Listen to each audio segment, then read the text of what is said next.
जय बोलो देवादिदेव 1008 श्री भगवान महावीर स्वामी की जय जय जय। अहिंसा परमो धर्म की जय जय जय। परम पूज आचार्य गुरुवर श्री विद्यासागर जी महाराज की जय जय जय। परम पूज्य 108 श्री प्रमाण सागर जी महाराज की जय जय जय। परम पूज्य 108 श्री अरह सागर जी महाराज की जय जय जय। नमोस्तु गुरुदेव नमो। एक राजा किसी पहुँचे हुए संत के चरणों में पहुँचा और उनसे तत्वोपदेश देने का निवेदन किया। संत ने राजा की प्रार्थना सुनकर कहा कि मैं तत्वोपदेश दूंगा, यहाँ नहीं तुम्हारे राजमहल में, और कल की भिक्षा भी मैं तुम्हारे राजमहल में ही ग्रहण करूंगा। राजा बड़ा प्रमुदित हुआ। एक तो तत्वोपदेश की प्राप्ति और दूसरा ऐसे उच्च कोटि के संत की अभ्यर्थना का सौभाग्य।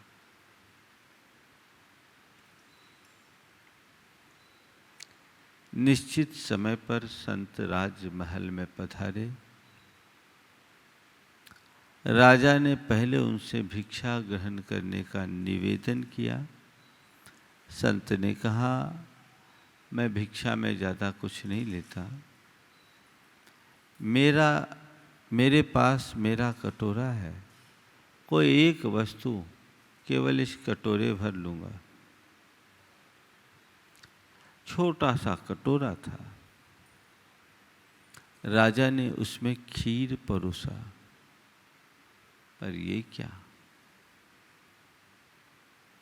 पूरी खीर उस कटोरे में उलट दी तो भी कटोरा नहीं भर सका। राजा अचंभित सा रह गया, ये क्या हो रहा है। उसने दोबारा और तिबारा खीर तैयार की, वो भी डाला, वो भी उसमें समाहित हो गया, कटोरा भर नहीं सका। राजा संत के चरणों में गिर पड़ा और कहा, गुरुदेव, ये कटोरा कब भरेगा, ये किस धातु का बना कटोरा है। संत ने मुस्कुराते हुए कहा, राजन, ये कटोरा कभी नहीं भरेगा, ये कटोरा कभी नहीं भरेगा। ये मनुष्य के मन का कटोरा है। सब कटोरा भर सकता है, पर मनुष्य के मन का कटोरा कभी भरता नहीं। उसे जितना जितना भरने का प्रयास किया जाता है, वो उतना ही खाली बढ़ता है। मनुष्य के मन की ये बड़ी विचित्र दशा है। उसे हम जितना भरने का प्रयास करते हैं, उतनी ही प्यास बढ़ती है। सबका अनुभव है ना। आज गुरुदेव इसी बात पर हम सबका ध्यान केंद्रित करते हुए कहते हैं, जितना चाहो, जो चाहो, जब चाहो, क्यों कभी मिला। एक सवाल, जितना चाहो, जो चाहो, जब चाहो, क्यों कभी मिला। किसी को मन में इच्छाएं चाहते तो नित्य प्रति उत्पन्न होती रहती है। अनंत चाह हर प्राणी के अंदर है, पर सोचने की बात तो केवल ये है, क्या जो मैं चाहता हूँ, जितना मैं चाहता हूँ, जब मैं चाहता हूँ तब वो मिलता है, चाह नहीं मिलती, दाह जरूर मिल जाती है। आज की 4 बातें हैं: चाह, दाह, आह और राह। चाह, चाह, दाह, आह और राह। समझ गए? बहुत साधारण से शब्द हैं। सबसे पहली बात है मन की चाह की। हर मनुष्य के अंदर चाहते हैं। अपने अनुभव को पलट कर देखो, तुम्हारे मन में हमेशा चाहते होती है। उम्र के साथ चाह बढ़ती है या घटती है? बचपन की स्थिति देखो, आज की स्थिति देखो। बचपन में तुम्हारे मन की चाह क्या थी और आज क्या है? कभी विचार किया? थोड़ा पलट करके देखोगे तो एक समय था जब चाह हमारी थोड़ी थी। जैसे जैसे उम्र बढ़ी, चाह भी बढ़ गई, है ना? जब मेरे पास कुछ नहीं था, किराए के मकान में था, कटनी में नया नया आया था, नौकरी से अपनी शुरुआत की, फिर धीरे से छोटा सा धंधा हुआ। सोचा एक छोटा सा मकान बन जाए। जैसे तैसे मकान बन गया। मकान बनने के बाद फिर मन में विचार आया, मकान तो बना है पर छोटा सा मकान है, थोड़ा व्यवस्थित हो जाए, इसमें बढ़िया फर्नीचर लग जाए और व्यवस्थित हो जाए, इसको थोड़ा हम और बड़ा कर लें। वो भी हो गया। तब ये गली में मकान है, थोड़ा पॉश एरिया में आ जाए तो बहुत अच्छा है। पॉश एरिया में भी आ गए तो अभी मेरा छोटा प्लाट है, थोड़ा बड़ा हो जाए तो और अच्छा है। बड़ा हो गया तो अरे बड़ा तो हो गया पर डिजाइन इसकी पूरे इलाके में सबसे अच्छी होनी चाहिए, तब मजा है। उतना भी हो गया तो कटनी में तो है एक, जबलपुर में भी ठिकाना हो जाए तो अच्छा है। जबलपुर हो जाए तो एक भोपाल हो जाए तो और अच्छा आना जाना होता है। वहाँ हो गया तो एक आध दिल्ली मुंबई में भी हो जाए तो बहुत अच्छा है। जीवन पर्यंत क्या चलता है अपने मन से पूछो। जो जो मैं पूर्ति का प्रयत्न करता हूं त्यों त्यों मेरे मन की प्यास बढ़ती ही जाती है। होता है। नतीजा क्या निकलता है? चाह से क्या होती है? दाह, तृष्णा, अशांति। जो मैं चाहता हूं उसको पाने का प्रयत्न करता हूं, जब तक पा न लूं तो उसके पीछे परेशान होता हूं और उसको पा लेने के बाद उसे भूल जाता हूं, कुछ और पाने की चाह में दौड़ता रहता हूं। यही कहानी है ना? यही कहानी है चाह की। चाह दाह देती है।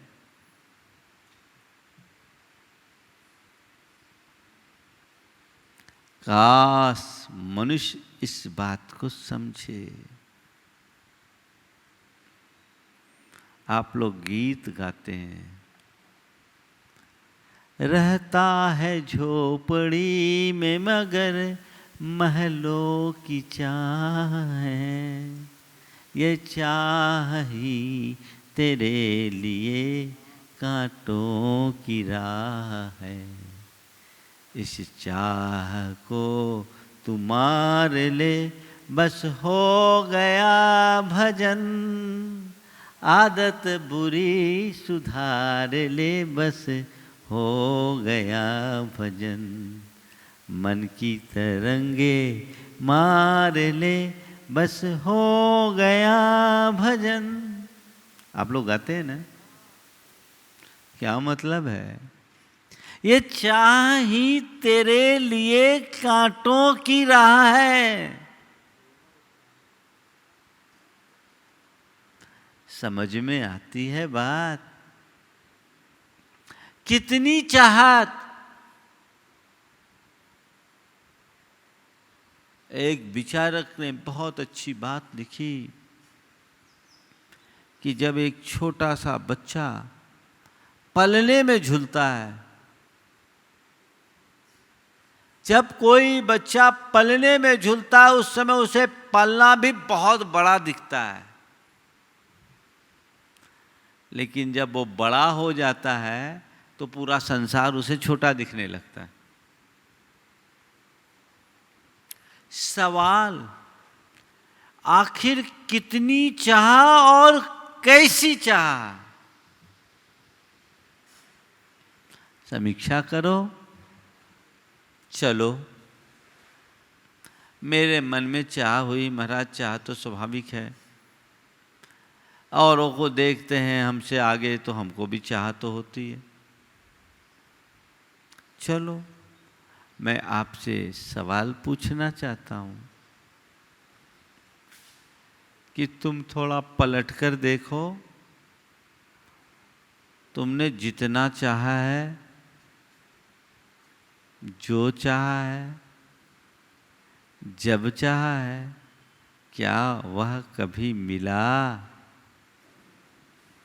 जितना चाहो, जो चाहो, जब चाहो, क्यों कभी मिला? एक सवाल है, मिला क्या?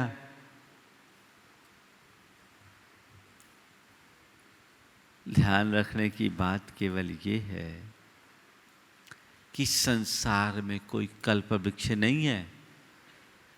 ये हम जो चाहें सो पाले, जब चाहें सो पाले, जितना चाहें सो पाले, कोई व्यवस्था नहीं है। कोई व्यवस्था नहीं, किसी के लिए नहीं, हमारे तुम्हारे लिए नहीं, संसार में किसी के लिए नहीं है।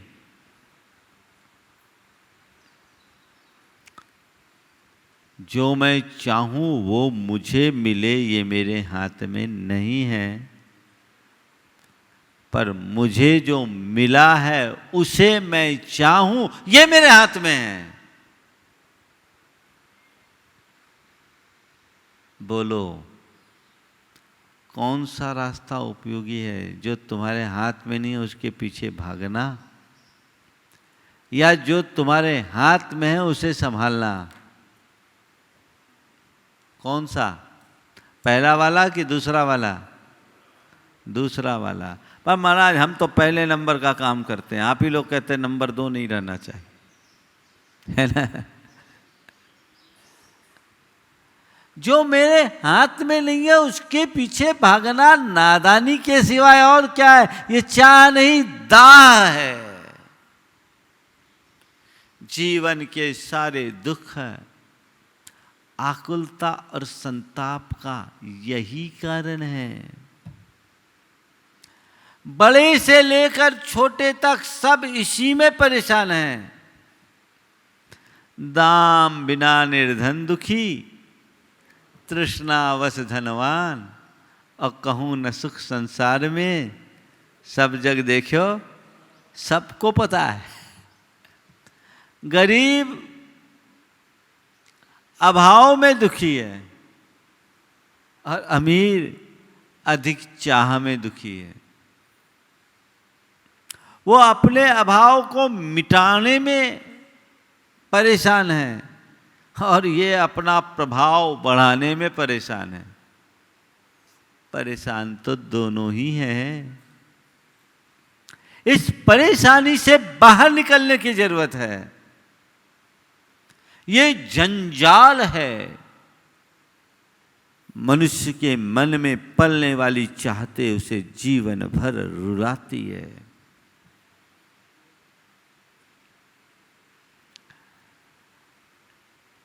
टॉल्स्टॉय ने एक बहुत अच्छी बात लिखी। There are two tragedies in your heart in our life. There are two tragedies in our life. One is not to get your heart desire. The other is to get it. हमारे जीवन में एक साथ दो दुर्घटनाएं घटती है। पहली वह कि हम किसी चीज़ को चाहते हैं और वह हमें नहीं मिलती। किसी चीज़ को चाहते हैं और वह हमें नहीं मिलती, और दूसरी कि वो हमें मिल जाती। जब तक नहीं मिलती हम उसके पीछे भागते हैं, मिल जाती है तो दूसरे के पीछे भागने लगते हैं। ये भागना ही है। कब तक भागोगे? अपने अतीत के अनुभवों को पलट करके देखो। अनुभव क्या बताता है? क्या बताता है? आग में घी डालने से आग बुझती है कि बढ़ती है, भभकती है? बोलो। हाँ, भभक रही, भभकती है ना। तो तुम इस आग को बुझाने में लगे हो या और भभकाने में? क्या क्रम चल रहा है? हाँ, घी डाल रहे हैं ना, यही हो रहा है ना। इसलिए चाह से दाह है। रोको, समझो, अपने पुराने अनुभवों को लौटा करके देखो, जीवन को मोड़ने की चेष्टा करो। संसार में कोई भी प्राणी ऐसा नहीं है जो ये कह सके कि मैंने जो चाहा है वो मुझे मिल गया।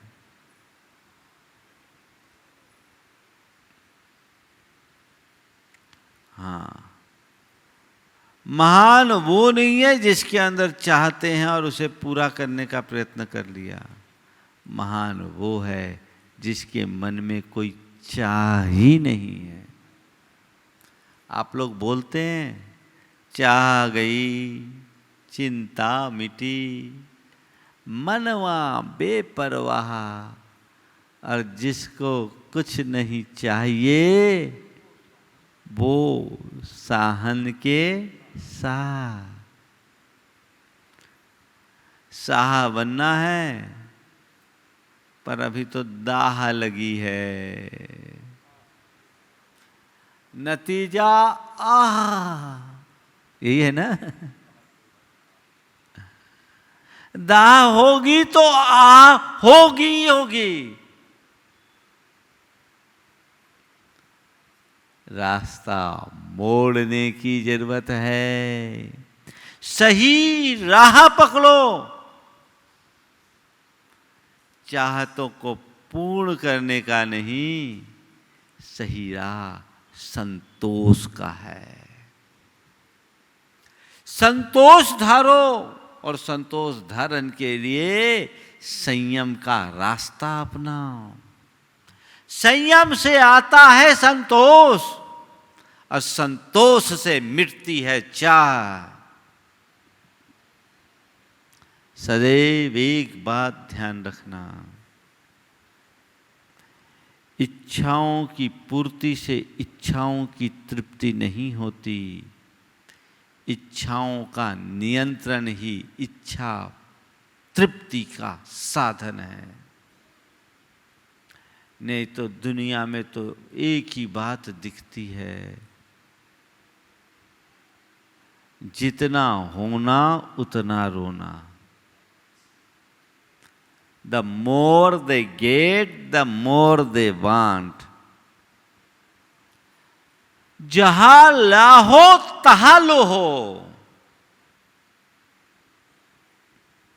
जैसे जैसे लाभ बढ़ता है, लोभ बढ़ते जाती है। ये कभी पूर्ण होने वाली नहीं है। कहते हैं रावण जब मरणासन्न था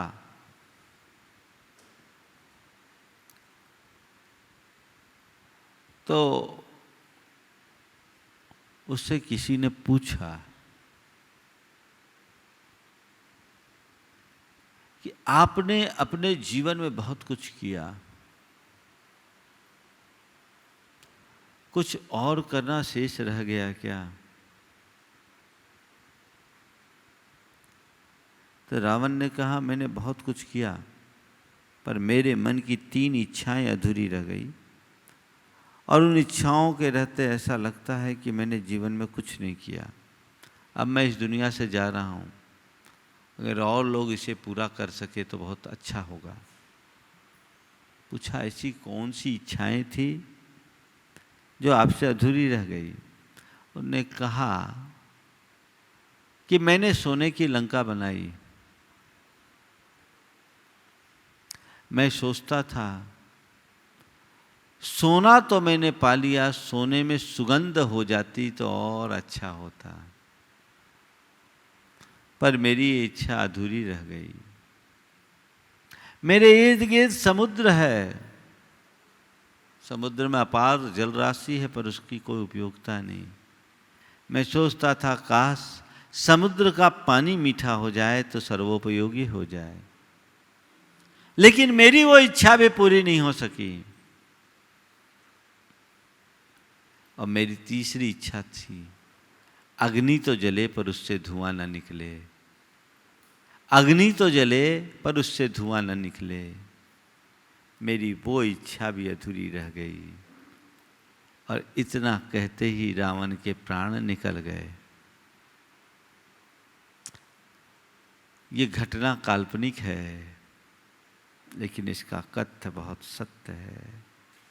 सच्चे अर्थों में देखा जाए तो अपनी चाह को पूरी करने का मतलब है सोने में सुगंध उत्पन्न करने का असंभव प्रयास करना। अपनी चाह को पूरी करने का मतलब समुद्र के पानी को मीठा बनाने का असंभव प्रयास करना। और अपनी चाह को पूरी करने का प्रयास करने का मतलब बिना धुएं के अग्नि जलाने का असंभव कल्पना करना। असंभव। चाह पूरी नहीं होने वाली है। चाह को सीमित करो। महाराज, अगर मन में चाह ही नहीं होगी तो आगे कैसे बढ़ेंगे? आगे बढ़ने के लिए कुछ चाह तो होनी चाहिए। कुछ चाह हो, लेकिन ऐसी चाह ना हो कि कुछ के चक्कर में कचरा हाथ आ जाए। एक सेठ था, उसने नाई को बोला भैया मेरी हजामत बना दो, मैं तुझे कुछ दूंगा। नाई आया, उसने हजामत बनाई। हजामत बनाने के बाद 10 का नोट पकड़ाया। नाई बहुत तेज था। सेठ साहब हमें 10 रुपया नहीं चाहिए, आपने कहा था कुछ देंगे सो कुछ दो। आपने कहा था तुम मेरी हजामत बनाओ, मैं तुम्हें कुछ दूंगा, तो आप तो कुछ दो, ये 10 रुपया नहीं चाहिए। सेठ ने 10 की जगह 20 दे दिया। नाई को लालच। आपने कुछ कहा था मैं कुछ चाहता हूं, मुझे कुछ दो। सेठ ने 100 का नोट दे दिया। बोले ले जा जा। बोले नहीं, आपने जो कहा था वो करो। आपने कहा था कुछ दूंगा सो कुछ दो। अब सेठ भी बनिया बुद्धि था। कहा ठीक, एक काम कर, प्यास लग रही है, थोड़ी सुराही रखी, पानी लिया। गिलास वहीं था। सुराही से पानी निकालने के लिए नाई आगे गया और वो अचानक से गिलास में देखने लगा। गिलास देखने लगा। सेठ ने पूछा क्या देख रहा है? बोले इसमें कुछ डला है। क्या देख रहा है? बोला इसमें कुछ डला है। बोला एक काम कर, वो कुछ तू ले ले, पानी मुझे दे दे। समझ में आ रही है बात? कुछ की चाह में कचरा ही हाथ लगता है। कुछ चाहो कितना, जितना आवश्यक है उतना। सीमित की चाह करो और चाह कम, प्रयास अधिक करो, और जो मिले परिणाम जो सामने आए उसमें संतोष रखो। दाह और आह से बचने की यही राह है। जीवन में अपनी दाह को मिटाना चाहते हो, आह से बचना चाहते हो, संतोष की राह पकड़ो। संतोष रखने का मतलब मैं तुम्हें ये नहीं बता रहा हूं हाथ पर हाथ धर के बैठ जाओ। मैं तुम्हें उस स्तर के संतोष की बात कर रहा हूं जहां हाय तौबा न हो, आपा धापी न हो, भागम भाग न हो। आज कैसी हाय तौबा है, कैसी अंधी दौड़ है। विचार करो, आजकल तो हर आदमी रातों रात करोड़पति बनने का सपना देखता है, 100 टर्म में सब कुछ मिल जाए, है ना? सबसे ज्यादा चाह मनुष्य के मन में धन की होती है, उसके पीछे दौड़ता है, दौड़ता है। कितना दौड़ोगे? आज के मनुष्य की दशा बताऊं कैसी होती। गली में एक प्राणी घूमते हुए देखता हूं मैं, जिसे कभी चलते नहीं देखता, हमेशा दौड़ते ही देखता हूं। समझते हो कौन सा प्राणी है? हाँ, समझ गए? बहुत जल्दी समझ गए बहन जी। एक प्राणी ऐसा है जो हमेशा दौड़ता है, चलता नहीं दिखेगा आपको। कौन है? हाँ, कौन प्राणी है? कभी चलता नहीं दिखेगा। हाँ, श्वान। बहुत जल्दी समझ में। मैं एक दिन बिहार कर रहा था, एक गाड़ी क्रॉस हुई, गाड़ी थोड़ी सी हम लोगों के निकट धीमी हुई और फिर तेज हो गई। एक कुत्ता उसके पीछे लगा। अब कुत्ता गाड़ी का पीछा करने लगा। मेरे साथ कुछ युवक चल रहे थे, उनमें से एक ने पूछा, महाराज ये कुत्ता गाड़ी पकड़ लेगा क्या? मैंने कहा भैया, कुत्ता अगर गाड़ी पकड़ भी लिया तो उस पर बैठ नहीं पाएगा, अगर बैठ भी गया तो चला नहीं पाएगा। कुत्ता अगर गाड़ी पकड़ भी लिया तो बैठ नहीं पाएगा, बैठ भी गया तो चला नहीं पाएगा, और चला भी लिया तो कुत्ता ही कहलाएगा, आदमी नहीं बन पाएगा। कुत्ता ही कहलाएगा, आदमी नहीं बन पाएगा। क्यों इतनी भाग दौड़? बड़ी सार्थक पंक्तियां हैं। जन्म से लेकर मरण तक दौड़ता है आदमी, दौड़ते ही दौड़ते दम तोड़ता है आदमी। जन्म से लेकर मरण तक दौड़ता है आदमी, दौड़ते ही दौड़ते दम तोड़ता है आदमी। आंख गीली, ओठ ठंडे और दिल में आंधियां, 3 मौसम एक ही संग ओढ़ता है आदमी। जन्म से लेकर मरण तक दौड़ता है आदमी, दौड़ते ही दौड़ते दम तोड़ता है आदमी। सुबह पलना शाम अर्थी और खटिया दोपहर। सुबह पलना शाम अर्थी और खटिया दोपहर, 3 लकड़ी जिंदगी में तोड़ता है आदमी। जन्म से लेकर मरण तक और दौड़ता है आदमी, दौड़ते ही दौड़ते दम तोड़ता है आदमी। 1 रोटी 2 लंगोटी 3 गज कच्ची जमीन। 1 रोटी 2 लंगोटी 3 गज कच्ची जमीन, 3 चीजें जिंदगी में जोड़ता है आदमी। जन्म से लेकर मरण तक दौड़ता है आदमी, दौड़ते ही दौड़ते दम तोड़ता है आदमी। है यहां विश्वास कितना आदमी का मौत पर, है यहां विश्वास कितना आदमी का मौत पर। मौत के हाथों सभी कुछ छोड़ता है आदमी, जन्म से लेकर मरण तक दौड़ता है आदमी, दौड़ते ही दौड़ते दम तोड़ता है आदमी।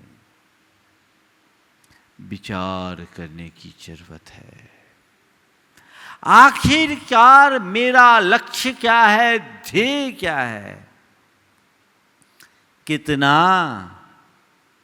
कोई लिमिट, कोई लिमिट, भाग रहे। संत कहते भागो मत, जागो, निद्रा त्यागो, समझो अपने जीवन को। एक बड़ा उद्यमी मेरे पास अपने परिवार के साथ आया था। उसकी धर्मपत्नी ने कहा महाराज इनको थोड़ा समझाइए, बहुत धंधी आदमी था, महाराज इनको थोड़ा समझाइए, बहुत भागम भाग करते, घर में तो रहते नहीं है, 15 दिन में एक दिन घर रह ले तो बहुत मान लेते हैं। मैं उसकी तरफ देखा, बोला महाराज मैं अपने लिए थोड़ी कर रहा हूँ, सब इन्हीं लोगों के लिए कर रहा हूँ, इन्हीं लोगों के लिए कर रहा हूँ। पत्नी ने छूटते ही कहा महाराज हमें इनका पैसा नहीं चाहिए, हमें अपना पति चाहिए। बेटा भी साथ में था। महाराज हमें इनसे कहिए हमें अपना इनका पैसा नहीं चाहिए, हमें इनका पति, अपना पति चाहिए। बेटा ने छूटते ही बोला पिताजी आपने हमें इतना पढ़ा दिया, ग्रेजुएशन हमारा हो गया और इस लायक हम बन गए हैं कि हम अपनी ज़िंदगी चला लेंगे, आप हमारे पीछे इतनी भाग दौड़ मत कीजिए, हम काबिल है कर लेंगे। उसने कहा महाराज थोड़ा पर्याप्त तो हो जाए। हमने कहा भैया पर्याप्त की कोई सीमा, कितने को पर्याप्त मानोगे? ध्यान रखो, जो प्राप्त को पर्याप्त मानता है वो सलामत होता है, जो प्राप्त को पर्याप्त मानता है वो सलामत रहता है, और जिसके लिए प्राप्त अपर्याप्त लगता है वो जिंदगी भर पस्त रहता है। प्राप्त को पर्याप्त मानो। मैंने उससे पूछा भैया इतनी भाग दौड़ किस लिए कर रहा है? अरे इनके काम में आए। ने पूछा ये बताओ तेरे पिताजी तेरे लिए कुछ छोड़ के गए थे? बोले हाँ बहुत कुछ छोड़े थे। वो तेरे कुछ काम में आए? बोले नहीं महाराज कोई काम में नहीं आई, उनने जितना मुझे दिया आज मुझसे मैं उनसे 100 गुना आगे बढ़ा लिया। पिताजी मेरे लिए जितना छोड़ के गए उससे 100 गुना आगे बढ़ा लिया। तो मैंने कहा जब तू अपने दम पर 100 गुना आगे बढ़ा लिया तो बेटे के लिए छोड़ने की तैयारी क्यों कर रहा है? बेटा भी हुनर होगा तो 100 गुना बढ़ा लेगा। तेरे पिताजी की संपत्ति तेरे काम नहीं आई तो तय मानना तेरे द्वारा जोड़ी संपत्ति तेरे बेटे के काम में आने वाली नहीं है। इस तृष्णा से अपने आप को मोड़ो, सही दिशा पकड़ो, सही राह चलो, जिससे जीवन की उन्नति हो। आखिर ये चाह किस चीज की? केवल धन की चाह नहीं, हर प्रकार की चाह को कम करने की जरूरत है। संसार में हर कोई इस चाह से बच नहीं सकता। जितना चाहो, जो चाहो, जब चाहो, क्यों कभी मिला? चाह से भिखारी ही बने हो। अपने चाह के कारण सम्राटों को भी भिखारी बनना पड़ा है। सही राह पकड़ो, जीवन की दिशा मोड़ो, नहीं तो एक दिन जिंदगी की कहानी पूरी हो जाएगी और मुख से एक अफसोस ही निकलेगा, हाय कुछ कर न सका, कुछ कर न सका, मेरा जीवन यूं ही चला गया। क्या चाहते हो? अपनी कहानी ऐसी ही बनाना चाहते हो? सही राह पकड़ो। टॉल्स्टॉय ने एक बहुत अच्छी कहानी लिखी, how much land a man required. इसका अनुवाद जिनेंद्र कुमार ने किया। उसका शीर्षक है कितनी जमीन। मनुष्य के मन की बढ़ती हुई तृष्णा मूलक चाह को रेखांकित करती हुई बड़ी अद्भुत कहानी है।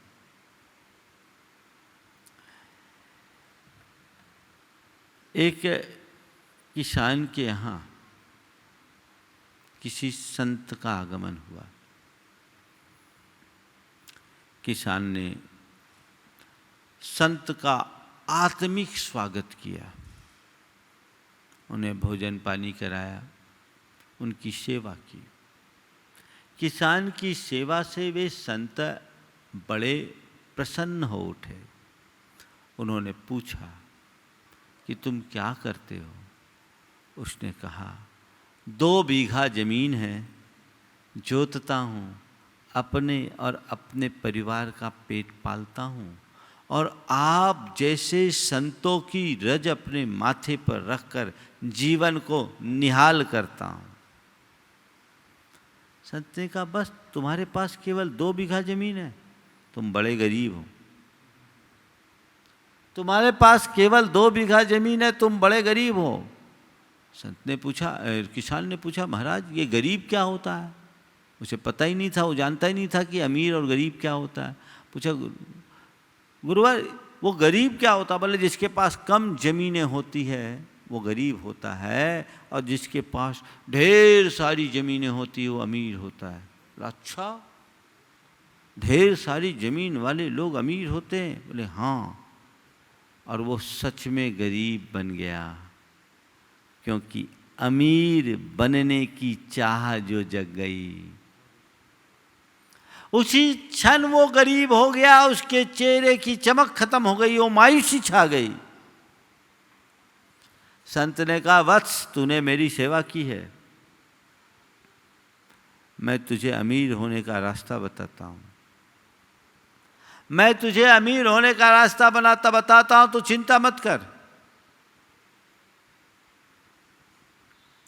उन्होंने एक मंत्र दिया, का इस मंत्र को 2 दिन के उपवास के साथ आराध। इस मंत्र की आराधना से देवता प्रकट होंगे और फिर तू चाहे जितनी जमीन का मालिक बन जाएगा। मन में प्रसन्नता हुई। उसने विधि पूर्वक मंत्र आराधन किया और उसकी आराधना से प्रसन्न होकर देवता प्रकट हो गया।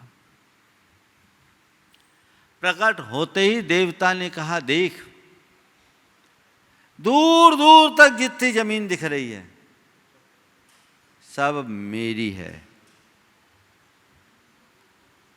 जैसे यहां खड़े होते हैं ना तो चारों तरफ जमीन ही जमीन दिखती है ना, गौशाला ही का परिसर दिखता है। क्या दूर दूर तक जितनी जमीन दिख रही है सब मेरी है।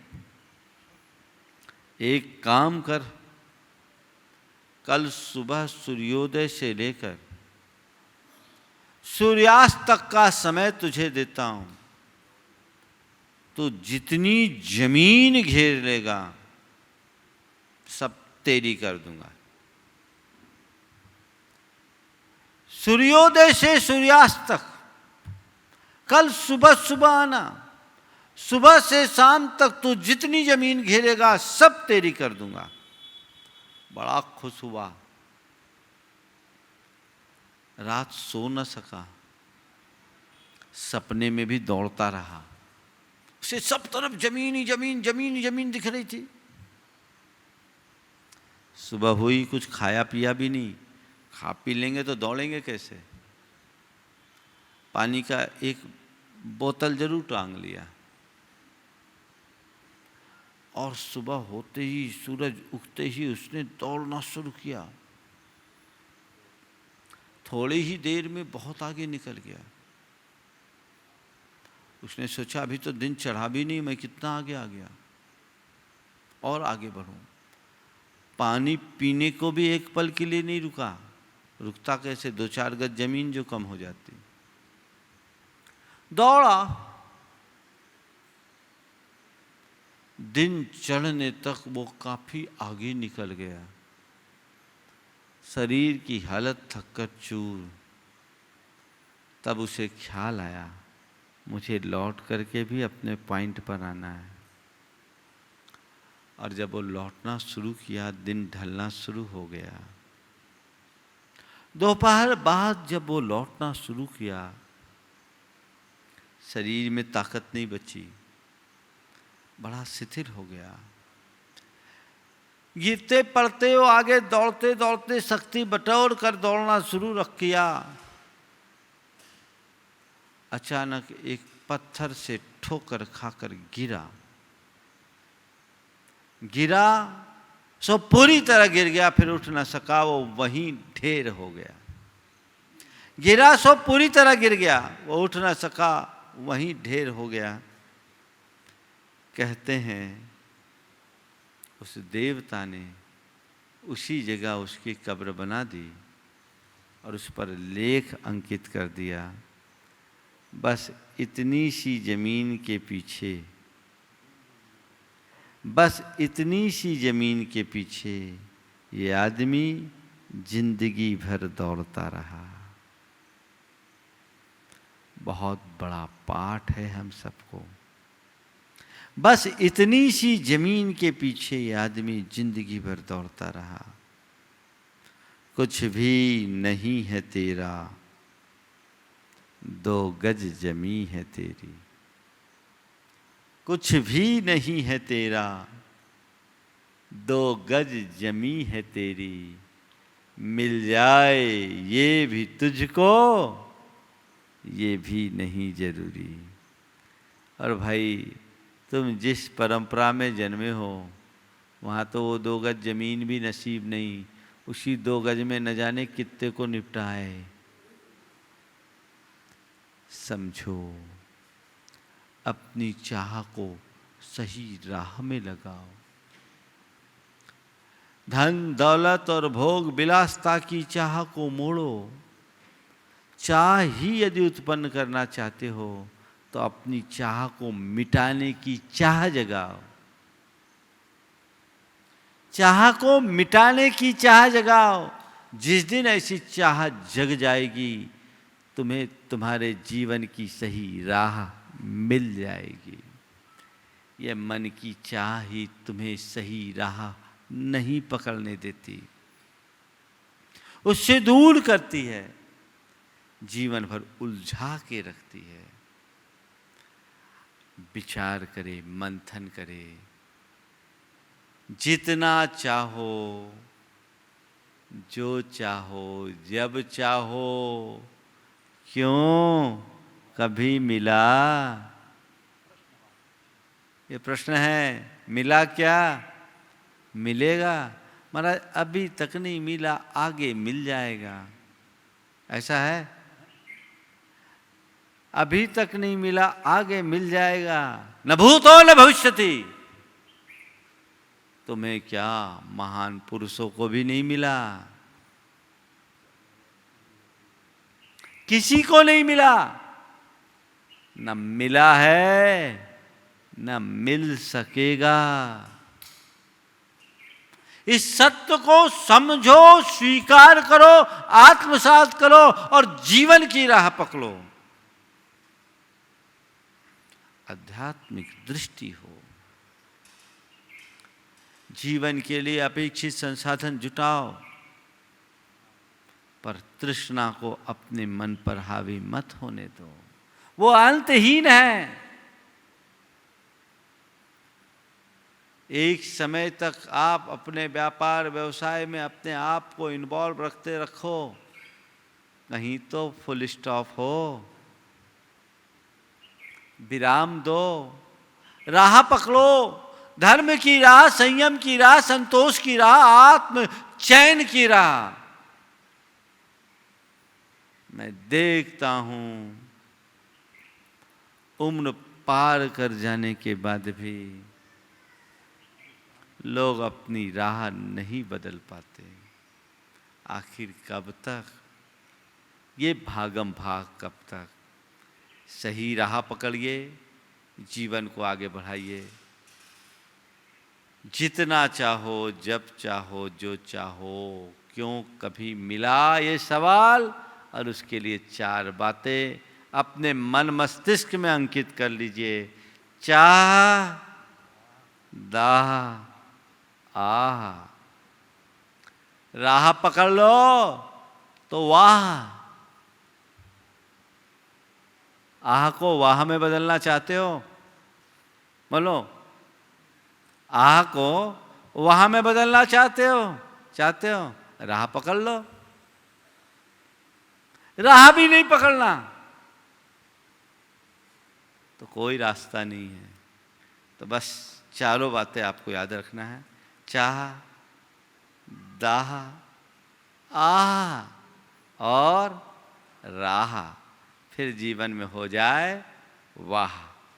गुरुदेव के स्वास्थ्य में काफ़ी सुधार है और हम इसी विशुद्धि को आगे बढ़ाएं। आज पुनः उनके स्वास्थ्य की मंगल कामना से हम सब जाप करेंगे और यहाँ समापन करेंगे। 9 बार मैं बोलूँगा, आप भी दोहराएंगे।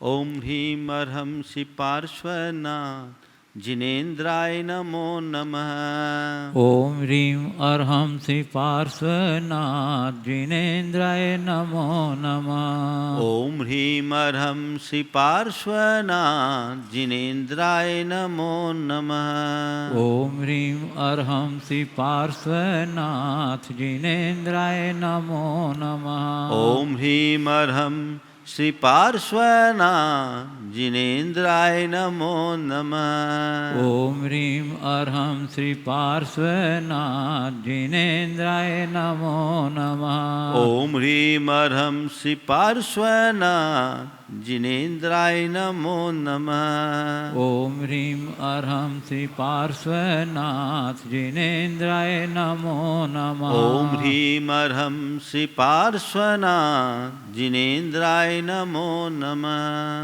ओम ह्रीं अर्हंसि पार्श्वनाथ जिनेन्द्राय नमो नमः। ओम ह्रीं अर्हंसि पार्श्वनाथ जिनेन्द्राय नमो नमः। ओम ह्रीं अर्हंसि पार्श्वनाथ जिनेन्द्राय नमो नमः। ओम ह्रीं अर्हंसि पार्श्वनाथ जिनेन्द्राय नमो नमः। ओम ह्रीं अर्हंसि पार्श्वनाथ जिनेन्द्राय नमो नमः। ओम ह्रीं अर्हंसि पार्श्वनाथ जिनेन्द्राय नमो नमः। ओम ह्रीं अर्हंसि पार्श्वनाथ जिनेन्द्राय नमो नमः। ओम ह्रीं अर्हंसि पार्श्वनाथ जिनेन्द्राय नमो नमः। ओम ह्रीं अर्हंसि पार्श्वनाथ जिनेन्द्राय नमो नमः। जय बोलो चिंतामणि पार्श्वनाथ भगवान की जय। परम पूज्य आचार्य गुरुवर श्री विद्यासागर जी महाराज की